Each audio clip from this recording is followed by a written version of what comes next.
자, 우리는 이제 새로운 단원 한번 나가보도록 하겠습니다. 2단원, 물질과 전자기장. 자, 물질과 전자기장을 우리가 이야기를 하기 위해서 필요한 과학자들 이렇게 소개가 되고 있어요. 쿨롱, 웨르스테드, 앙페르, 패러데이, 그 다음에 톰슨, 러더퍼드, 보어.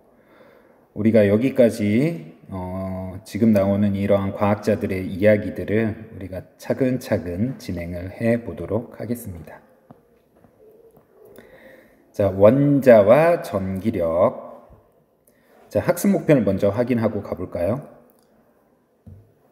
원자가 전자에 속박되어 있음을 전기력을 이용하여 설명할 수 있다. 자, 여기서 여러분들이 이제 확인해야 될 거. 일단 전자가 원자 내에서 어떤 모습을 하고 있는지 속박되어 있다고 하는데, 그리고 그 속박의 원리를 전기력으로 설명하고 있어요. 그래서 핵심 단어가 전자와 원자, 그 다음에 전기력, 이거에 대한 학습이 이루어진다고 볼 수가 있습니다. 자, 생각 나누기 우리가 이제 들어가기 위해 영상을 하나 보고 시작해 보도록 하겠습니다.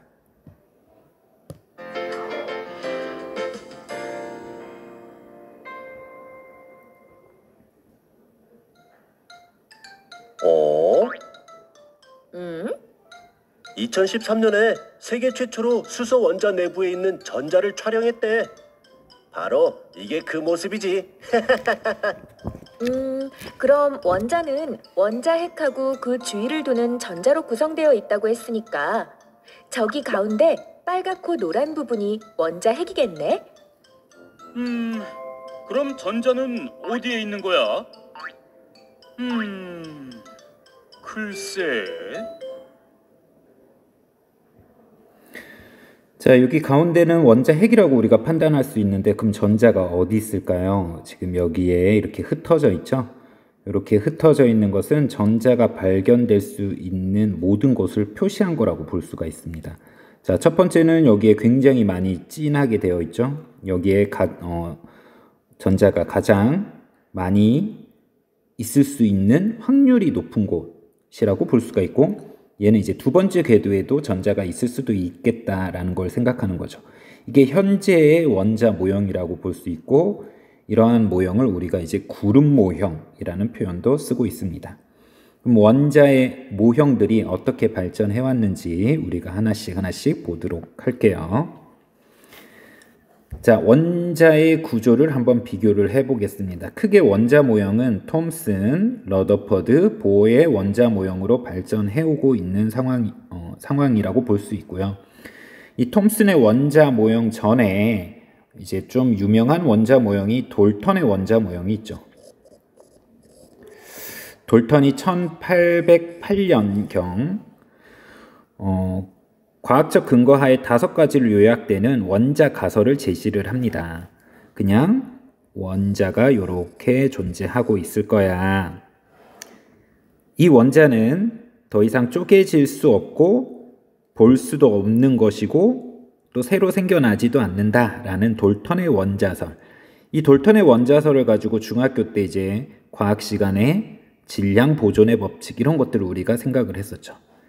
자, 그 다음에 시간이 지난 다음에 많은 사람이 이제 이 연구를 하는 과정에서 이제 톰슨이 전자를 발견하게 돼요.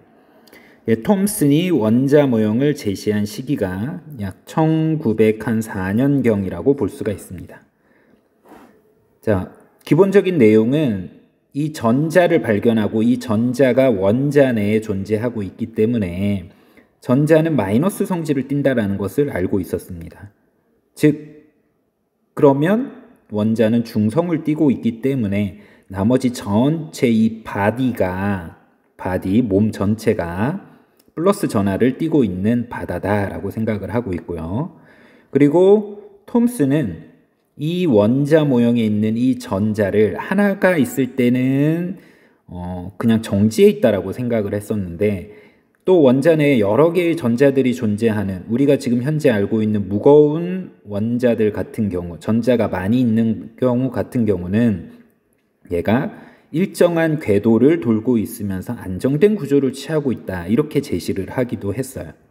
그리고 좀 시간이 지난 다음에 후대에 사람들은 이 전자가 이 플러스 전하 바다에 놓여 있는 것이 푸딩 속에, 그때 당시에 디저트라고 하는 가장 유명한 디저트가 푸딩이었대요.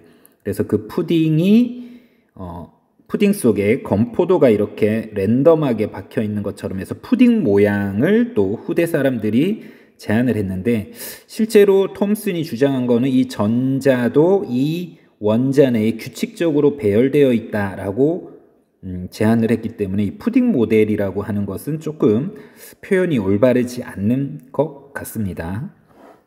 자, 그 다음에 시간이 지난 다음에 러더퍼드가 등장을 합니다. 자, 1911년에 제안을 했어요. 무엇을 제안했냐? 가장 중요한 거는 이 플러스 성질을 띠고 있는 원자핵을 발견했다라는 거예요. 원자핵. 그리고 그 원자핵 주변에 전자가 이제 존재하고 있는 상황을 설명을 하는 게 이제 러더퍼드의 원자 모형이라고 합니다. 러더퍼드의 원자 모형은 또 우리 교과서에 실험의 그림이 나와 있기 때문에 거기서 좀 더 자세히 확인을 하고요. 그리고 난 다음에 2년 후 1913년 보어의 원자 모형이 등장을 하게 돼요. 보어의 원자 모형의 핵심은 이 전자가 그냥 무분별하게 그냥 돌고 있다가 아니라 특정 궤도를 돌고 있다, 특정 궤도에 존재할 수 있다라는 것을 제안하는 모형이라고 볼 수가 있습니다. 그리고 현재의 모형, 아까 우리 처음에 봤던 현재의 모형은 양자역학적인 해석이라고 볼 수 있어요. 양자역학이라는 새로운 학문을 토대로 원자 내의 전자의 존재를 그 확률을 파동함수라고 하는 것을 표현하는 구름 모형이라고 이렇게 표현하고 있습니다. 원자 모형의 변천사도 여러분들이 그 중요한 특징과 이런 어떤 그 각각의 원자 모형에 표현하고자 하는 중요한 어떤 특징을 여러분들이 구별 정도는 하고 할 줄 아셔야 되겠어요. 자, 그러면 이 세 가지가 우리 교과서에 나와 있는데 원자 구조의 차이점을 우리가 한번 설명을 해볼까요? 가장 큰 차이점이라고 한다면 원자 핵을 설명하냐 아니하냐 이 특징이 있겠죠. 그리고 특정한 전자 궤도, 특정한 전자 궤도를 설명하냐 안 하냐. 그러면 우리가 지금 교과서에 있는 게 톰슨의 원자 모형과 러더퍼드의 원자 모형, 그 다음에 보어의 원자 모형이 있겠죠. 자, 원자 핵은 톰슨은 설명을 할 수 없었어요. 원자 핵이 발견도 되지 않은 상황이었고, 러더퍼드 이후부터가 이 원자 핵을 설명하고 있죠. 자, 톰슨은 전자가 그냥 규칙적으로 뭔가 움직인다 이렇게 생각을 했고, 궤도에 대한 설명은 없었어요. 그래서 궤도에 대한 설명은 없었고, 전자라는 사실은 이 원자 내에 존재한다라는 것을 밝힌 상황입니다. 러더퍼드도 역시 궤도는 설명할 수 없었죠. 그렇지만 어디서? 보어에서 이제 전자 궤도를 설명하고 있다. 이렇게 이제 볼 수가 있겠죠. 이렇게 표로 한번 이렇게 한번 그어봤어요. 자, 이러한 원자에서 전자에 적용하는 공통된 힘. 그러면 이 전자는 어떻게 이 원자 내에 존재하고 있을까라고 한다면 바로 전기력을 가지고 설명을 합니다. 전기력은 이 1900년 이전부터 이 전기와 관련된 여러 가지 현상을 통해서 이 전기력이 먼저 사실 이론이 밝혀졌어요. 플러스 성질을 띠고 있는 전기적 성질과 마이너스 전기적 성질을 띠고 있는 둘 사이에서는 정기적으로 인력이 작용하고 있고, 또는 플러스 또는 마이너스 사이에는 뭐가 작용한다? 청력이 작용한다. 이렇게 얘기할 수 있죠. 즉 전기적인 인력과 전기력의 정기적인 청력을 설명하고 있다라고 생각할 수 있죠. 그럼 원자 내에서의 이러한 전기력을 어떻게 설명하느냐? 일단 핵과 인력은 핵과 전자 사이라고 볼 수 있겠죠. 그럼 청력은 사실 요걸 주로 많이 다루죠. 전자와 전자 사이. 그리고 그러면 양 플러스와 플러스의 사이도 우리가 정기적인 청력을 얘기할 수 있는데 원자 핵에서는 전체의 덩어리를 그냥 우리가 싸잡아서 그냥 플러스 전기력의 크기를 표현하다 보니 이 청력 얘기는 플러스의 청력 얘기는 잘 안 한다라고 볼 수 있어요. 그래서 전자와 전자 사이의 청력 이런 힘들이 이제 원자 내에서 작용한다라고 설명할 수 있겠습니다. 자, 이러한 이야기를 하는데 좀 이제 사회적인 어떤 흐름도 우리가 한번 생각해 볼 수 있는 중요한 포인트가 하나가 있습니다.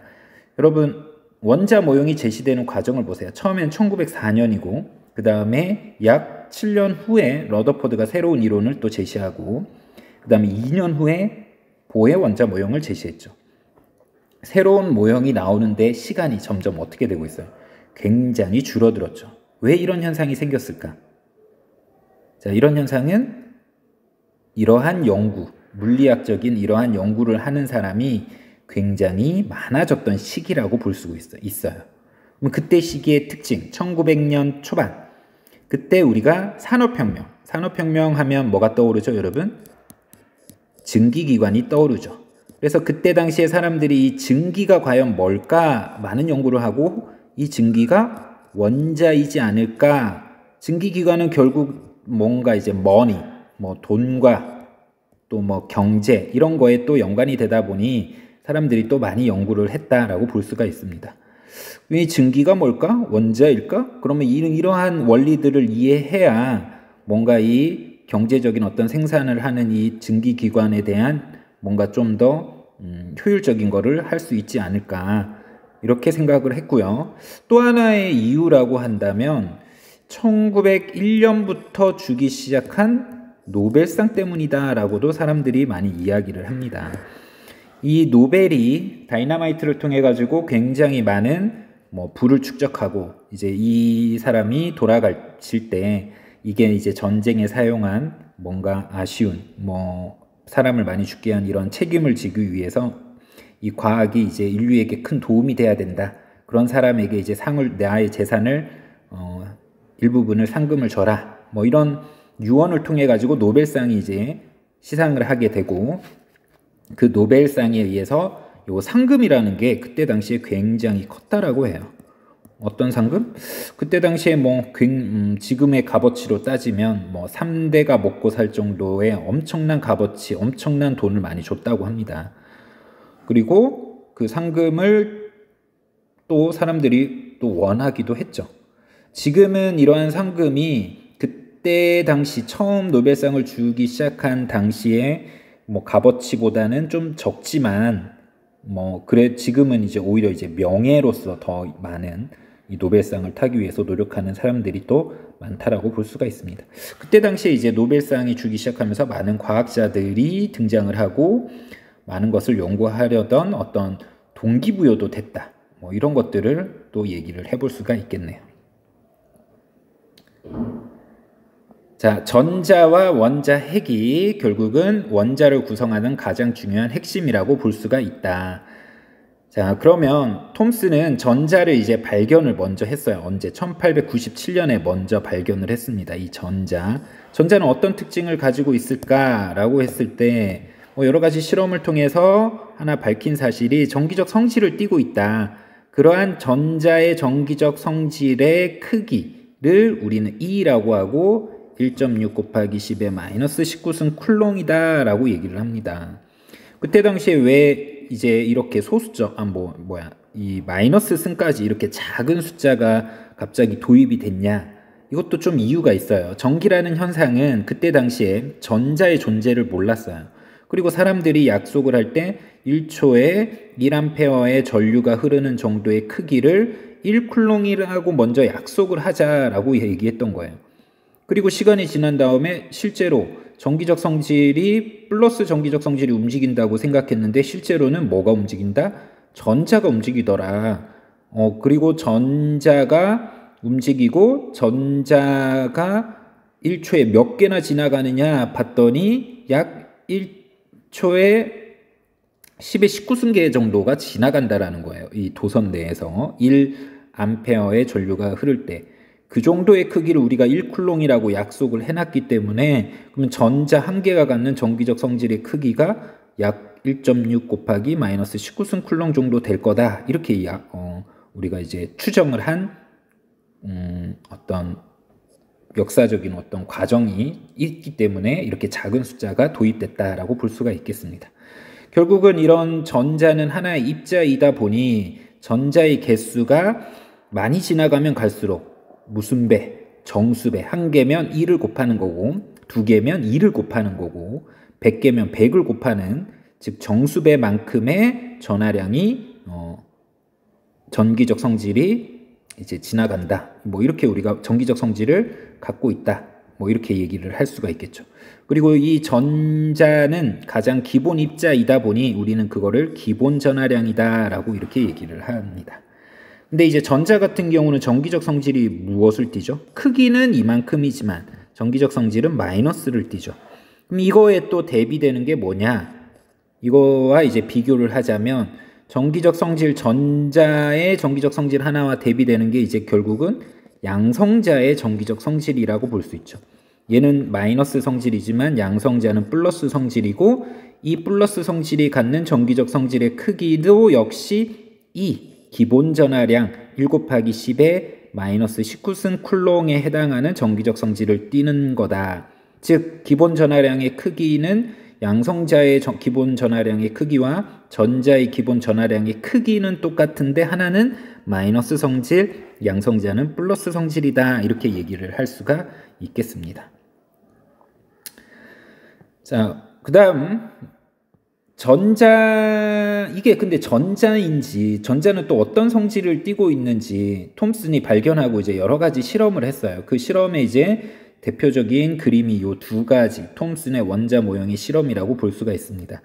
일단 양쪽에 이 음극선이라고 하는 그때 당시에는 이게 뭔지 몰랐어요. 뭔가 입자의 흐름이 이렇게 나타나는데 그 입자의 흐름에 양쪽에 전기적 성질을 걸어줬더니 플러스 쪽으로 휘더라. 그러면 얘는 마이너스 성질을 띠고 있는 입자다. 그래서 전기적인 인력에 의해서 얘가 아래쪽으로 플러스 극쪽으로 휜다. 이렇게 설명함으로써 이 입자는 마이너스 성질을 띠고 그게 전자다. 이렇게 제안을 하는 거고요.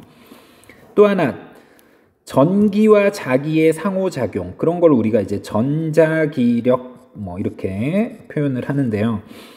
전기적 성질을 띠는 놈은 또 자기력 공간, 자기력이 미치는 공간인 이 자기장 속에서도 힘을 받아요. 이 힘에 대한 설명은 이제 뒷부분에 나중에 우리 교육과정은 아니고 물리2나 이런 데 가서 전기력 속에서 자기장 속에서 전기력이 받는 힘의 방향 이런 것도 이제 하는데 이런 거를 우리가 보통은 이제 뭐 앙페르의 오른손 법칙 또는 플레밍의 왼손 법칙 이러면서 이제 설명하는 부분이 있는데 이거는 이제 뒷부분 가서 마이너스 성질이기 때문에 위로 힘 받는다라는 것을 또 나중에 한번 다시 돌아와서 또 자세하게 한번 설명을 해보겠습니다. 어쨌든 얘는 확실하게 뭘 띠고 있는 거? 마이너스 성질을 띠고 있는 전자의 흐름이다. 그래서 이름을 또 음극선, 마이너스 성질을 띠는 흐름을 얘기를 하게 됩니다.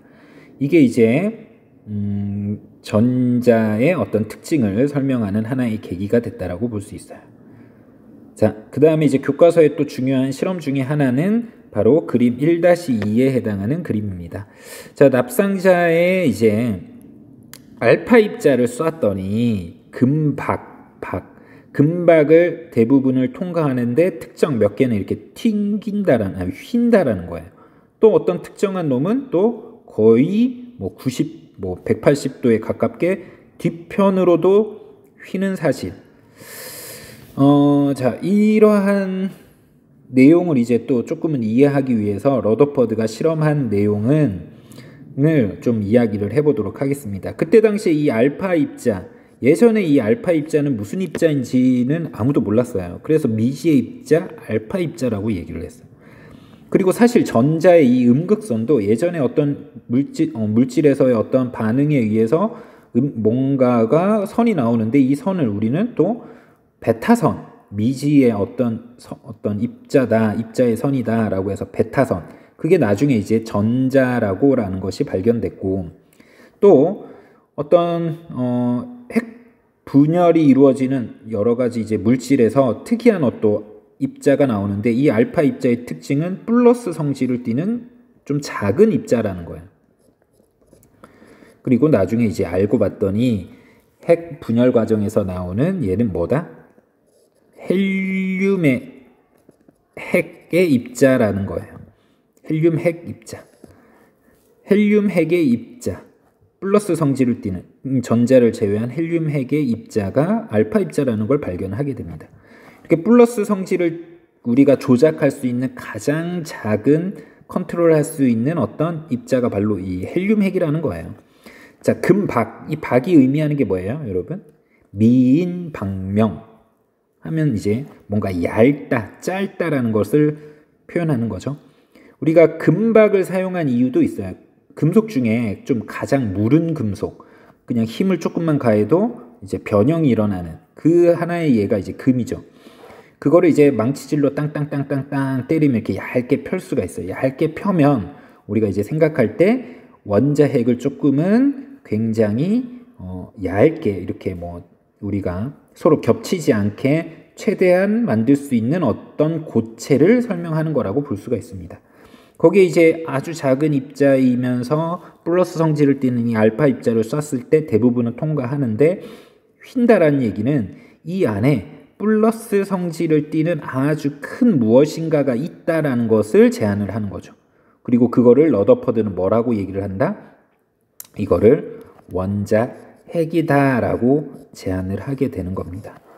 그래서 러더퍼드가 제안한 것은 이 전자는 확실히 원자 내에 있기 때문에 원자 핵은 이 정도 크기를 갖고 10의 마이너스 15승 미터 정도의 크기를 가지면서 전자는 10의 마이너스 10승 정도의 위치에 떨어져서 돌고 있는 원자 모형을 이렇게 제시를 전자가 존재하는 것을 제시하는 원자 모형을 제시를 했습니다. 러더퍼드의 가장 핵심은 이런 실험을 통해서 플러스 성질을 띠는 입자가 가운데에 존재한다라는 것을 설명하는 거죠. 자, 여기에서 또 우리가 원자핵의 전하량을 또 이야기를 하는데요. 전하량. 이 전하량, 전기적 성질을 전하라고 하고 그 성질의 크기를 전하량이라고 표현을 합니다. 기본 전하량의 양의 정수배. 자, 기본 전하량 뭐라고 했죠? E라고 했죠. 우리가 거기에 양의 정수배라는 뜻은 플러스 성질을 띠는 기본 전하량. 이건 우리가 지금 현재로서 뭘 얘기를 하는 거야? 양성자를 얘기하는 거죠. 그리고 그 양성자의 정수배, 양성자가 1개, 2개, 3개, 4개, 5, 6 이런 원자핵이 존재를 한다라는 것을 이제 설명하는 부분입니다.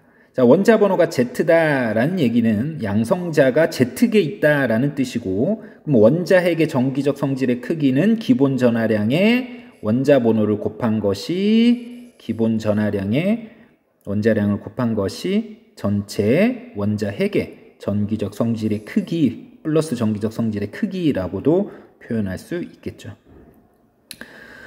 전자의 질량이 원자에 비해 매우 작으므로 원자의 질량의 대부분은 원자핵의 질량, 원자의 질량은 원자핵의 질량, 즉 원자핵을 이루고 있는 입자는 지금 우리가 뭘로 알고 있죠? 양성자와 그 다음에 중성자, 요 덩어리의 질량이 결국은 원자핵의 질량이고 이놈이 거의 원자의 질량이다라고 얘기할 수가 있겠습니다. 자, 확인 문제 1번. 원자를 구성하는 두 가지 요소는 무엇이 있습니까? 두 가지 요소는 이제 원자 모형을 통해서 우리가 확인한 바와 같이 러더퍼드가 발견한 원자핵과 그 다음에 톰슨이 발견한 전자로 이루어져 있다. 이렇게 이야기할 수 있겠습니다. 자, 다음 페이지 넘어가 보도록 하겠습니다.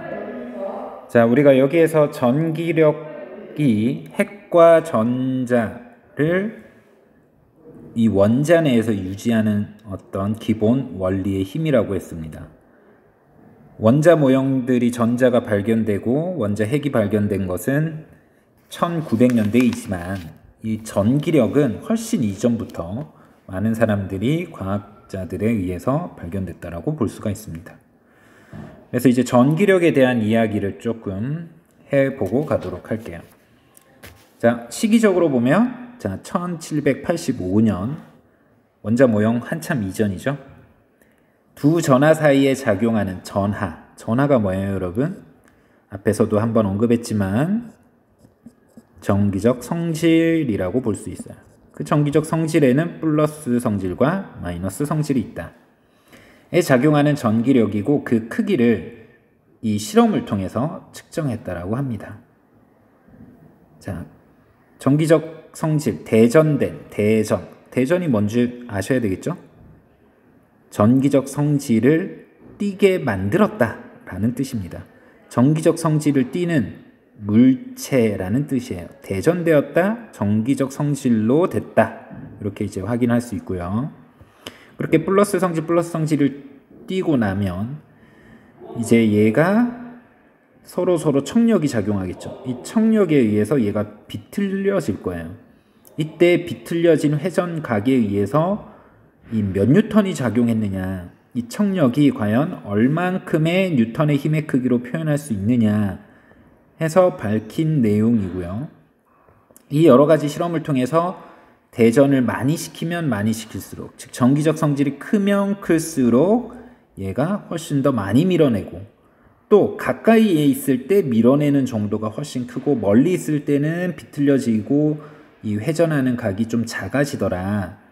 그래서 얘네들을 전기적 성질의 서로의 크기에 비례하고, 거리는 또 보니까 제곱에 반비례하고, 그리고 적절한 뉴턴의 힘의 크기로 표현하기 위해서 비례상수 K를 써서 우리는 이거를 이제 쿨롱의 법칙이라고도 얘기를 합니다. 즉 전기력을 나타내는 크기라고 볼 수가 있어요. 자, 하나의 전기적 성질의 크기, 이 Q1은 뭐라고 표현했죠, 여러분? 전하량이죠, 전하량. 즉 전하량, 하나의 전하량과 그 다음에 또 전기적 성질은 서로 전기적 성질을 띠는 놈들끼리만 작용하는 거니까 또 다른 상호작용하는 전기적 성질이 있어야 되고, 그 놈의 크기의 곱에 비례하면서 거리의 제곱에 반비례하더라. 그리고 K, 이거를 우리는 뭐라고 하냐면 쿨롱 상수라고 얘기를 합니다. 취미생활로 또 외울 수 있으면 좋으면 취미생활로 이런 것 좀 외워도 괜찮겠죠? 쿨롱 상수는 9 곱하기 10의 9승. 이게 바로 즉 여기에 표현한 전기력이다. 자, 플러스와 마이너스 사이에는 또 어떤 특징? 인력이 작용을 하고 있고, 같은 극끼리에는 또 뭐다? 청력이 작용하죠. 즉 핵과 전자 사이에 작용하는 힘의 크기도 뉴턴의 힘의 크기로 나중에 이제 우리가 계산을 하게 되었죠. 그러면 여러분 이거를 또 여러분 하고 싶은 사람의 숙제로 하고 싶은 사람만 하는 숙제로도 한번 내보도록 하겠습니다. 어떤 숙제를 내냐? 여러분 앞 페이지로 넘어가 볼까요? 자, 여기 있죠. 원자와 원자핵의 크기 비교. 원자핵과 전자가 있어요. 그러면 전자와 원자핵에 작용하는 전기력의 크기는 얼마일까? 이거 숙제로 하지 말고 그냥 바로 한번 풀어볼까요? 예삭 작용하는 전기력. 자, 아까 우리가 전기력은 전하량의 서로의 곱에 거리의 제곱에 반비례한다고 했죠. 그러면 이 전기력의 크기는 F는 하고 쿨롱 상수 K를 쓰고, 그 다음에 전자의 반지름, 전자 전자가 원자 핵 주위의 반지름은 우리가 대략 보세요. 10의 마이너스 10승이니까 요 크기는, 이 거리의 크기는 10의 마이너스 5승이라고 하면 되겠죠. 반절이니까 10의 마이너스 5승 정도의 크기를 가지고 있으면서 기본 전하량 원자 핵 얘를 또 하나 가정을 해야 되겠네요. 원자 핵이 많을 수도 있으니까 여러분 수소 원자 내에서의 핵과 전자의 전기력의 크기라고 해볼게요. 양성자 하나가 갖는 전기적 성질의 크기 E죠. 전자가 갖는 전기적 성질 크기 E, 즉 기본 전하량의 제곱, 그 다음에 원자 내의 반지름의 제곱, 이렇게 표현하면 되겠죠. 이거 숫자 이제 다 대입 한번 해볼까요? 쿨롱 상수 9 곱하기 10의 9승. 자, 그 다음에 반지름은 10의 마이너스 5승의 제곱. 여러분 이거 이렇게 하면 안 되겠네요. 이러면 이렇게 해야 되겠네요. 어떻게 해야 되냐? 이거의 반절은 0.5 곱하기 10의 마이너스 10승이라고 해야 되겠죠. 10의 마이너스 5승 하면 이건 반절이 아니죠, 여러분. 1에 해당하는 반절값. 이렇게 이제 우리는 이거를 원자 내 전자의 반지름이라고 볼 수가 있겠네요. 그래서 얘를 0.5 곱하기 10의 마이너스 5승의 제곱분의, 그 다음에 기본 전하량은 1.6 곱하기 10의 마이너스 19승의 제곱. 이렇게 계산을 하면 얼마가 나오냐? 대략 9.2 곱하기 10의 마이너스 10승 뉴턴 정도의 힘의 크기가 나온다 라고 볼 수 있죠. 우리가 보통 1뉴턴, 2뉴턴, 3뉴턴 이런 거를 이제 많이 활용을 하다가 지금 보니까 마이너스 10뉴턴 굉장히 작은 값이다 라고 얘기할 수 있는데, 근데 이게 또 굉장히 작은 값은 아니다 라는 것을 이제 좀 뒷부분에 가서 다음 페이지에 가서 또 한번 확인해 볼게요. 자, 우리는 수소 원자 핵의 핵과 전자 사이에 작용한 전기력의 크기까지 이제 한번 실제로 한번 구해봤습니다.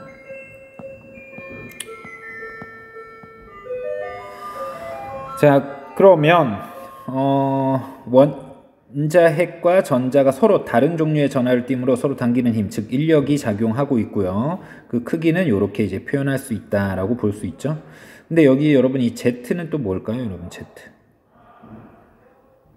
Z는 아까 우리가 원자 핵이 갖는 전기적 성질, 전하량의 크기는 양성자 한 개는 E라고 했죠. 거기에 정수배, Z, 원자 번호가 많으면 양성자의 개수가 많아지겠죠. 거기에 원자 핵과 요 전자 사이의 곱이라고 볼 수가 있겠어요. 요 ZE 제곱이라고 하는 게 얘가 뭐다? 원자 핵의 전하량, 그리고 그 놈이 전자를 끌어당기는 이 전기적 성질의 크기, 이렇게 해서 ZE 제곱이라고 이렇게 표현을 할 수 있다. 자, 핵과 전자 사이의 크기를 우리가 이제 표시를 할 수 있고요. 그렇다고 해서 이제 전기력만 또 작용하냐? 우리가 이 핵의 질량도 있을 테고 전자의 질량도 있을 테고 그 둘 사이의 질량과 질량이 가진 물질들은 또 뭐도 작용해? 만유인력, 즉 중력도 작용을 합니다. 그러나 전기력에 비해 중력의 크기가 매우 작아서 전자와 원자 핵 사이에 작용하는 힘은 전기력만 고려한다. 무슨 얘기냐? 핵과 전자 사이에 작용하는 이 힘은 이 둘 사이에 작용하는 힘은 전기력도 있고 전기적인 인력도 있고 중력도 있는데 이 크기가 어마어마하게 차이가 나기 때문에 얘는 뭐 할 수도 있다, 여러분. 거의 무시 가능하다. 왜 가능한지를 옆에 이제 여기 설명을 통해서 볼 수 있습니다. 자, 우리가 아까 전에 전자와 원자핵 사이의 거리를 통해서 또 그 거리를 통해 가지고 실제로 전기력을 구해 봤죠. 그러면 이제 중력에 대한 것들을 이제 표현을 하는 거예요, 여러분. 중력, 전자의 질량, 그 다음에 원자 핵의 질량. 뭐 수소 원자의 핵을 가지고 예를 든다면 뭐 수소 원자핵을 해당된다면 양성자 하나의 질량과 전자 하나의 질량 뭐 이런 것들을 이제 쭉 계산을 해볼 수가 있겠죠. 원자의 반지름은 아까 우리가 얘기했다시피 0.5 곱하기 10의 마이너스 10승 이렇게 얘기할 수 있고요. 그렇게 얘기를 했을 때 거의 이 차이가 여러분 10의 마이너스 39승이나 차이 난대요. 즉 전기력이 1이다 라고 할 때 우리 전기력 얼마로 구했죠 여러분? 전기력이 마이너스 10승 뉴턴이다 라고 할 때 그렇다면 이 둘 사이에 작용하는 중력은 39승 차이 나니까 뭐 마이너스 49승에 해당하는 크기다 라고 얘기했어요. 그래서 중력은 뭐 할 수 있다? 무시할 수 있다. 그래서 전기력과 중력의 어떤 이 둘 사이의 관계는 범접할 수 없는 뭔가의 이제 기준이 이렇게 쭉 나눠진다라고 얘기를 할 수 있어요. 그래서 나중에 이제 좀 더 현대 물리학을 배우면 이 자연계에 존재하는 이 힘도 구별이 가능합니다. 그 전기력과 중력은 이제 뭔가 인위적으로는 뭔가 연결을 할 수 있지만은 자연에 존재하는 그 어떤 입자들 사이에 작용하는 힘은 명확하게 구별이 된다라는 특징도 우리가 한번 확인해 볼 수가 있겠네요. 자, 다음 페이지 91페이지.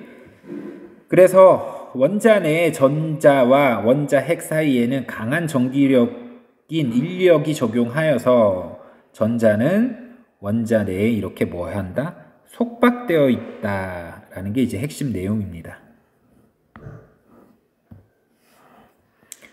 자, 여기에서는 이제 원자 핵이 관련된 내용을 이제 역학적 에너지를 통해서 우리가 이제 에너지를 배운 이유가 이제 어떤 자연현상을 설명하는 데 있어가지고 이 에너지 개념으로 굉장히 많이 설명하는 이유입니다. 뭐 우리가 이제 전기적인 현상이든 자석의 현상이든 이러한 현상의 어떤 정량적인 관계는 나중에는 결국 에너지로 많이 설명을 해요. 근데 여기에 나와 있는 에너지의 뭐 어떤 정확한 정량적인 설명은 자세하게 안 나와 있고요. 결국은 이렇게 속박되어 있기 때문에 전자가 원자 핵을 벗어나려고 하면 그만큼의 에너지를 가해야 된다. 결국은 누군가가 얘를 집어서 힘을 줘서 당겨내야 이 속박을 벗어날 수 있다. 이런 개념이 결국은 이 전자에게 뭘 해야 된다? 누군가가 외부에서 일을 해줘야 된다. 이렇게 이제 표현할 수 있겠죠. 그렇게 해야지만 이 전자를 속박을 벗어날 수 있다. 자, 이러한 내용이 이제 전기력으로 핵과 전자가 이렇게 원자 내에서 존재하는 이유, 원리를 이제 우리가 설명하게 되었습니다. 확인 문제 2번 풀고 이제 마무리할게요. 원자 내의 전자는 어떤 힘에 의해서 원자에 속박되어 있냐? 전기력에 의해서다. 이렇게 얘기할 수 있겠죠. 근데 중력도 있긴 하지만 중력은 전기력에 비해 무시할 수 있을 정도로 작다. 이게 이제 오늘 내용의 핵심이라고 볼 수가 있겠습니다. 자, 오늘 91페이지까지 마무리를 했습니다.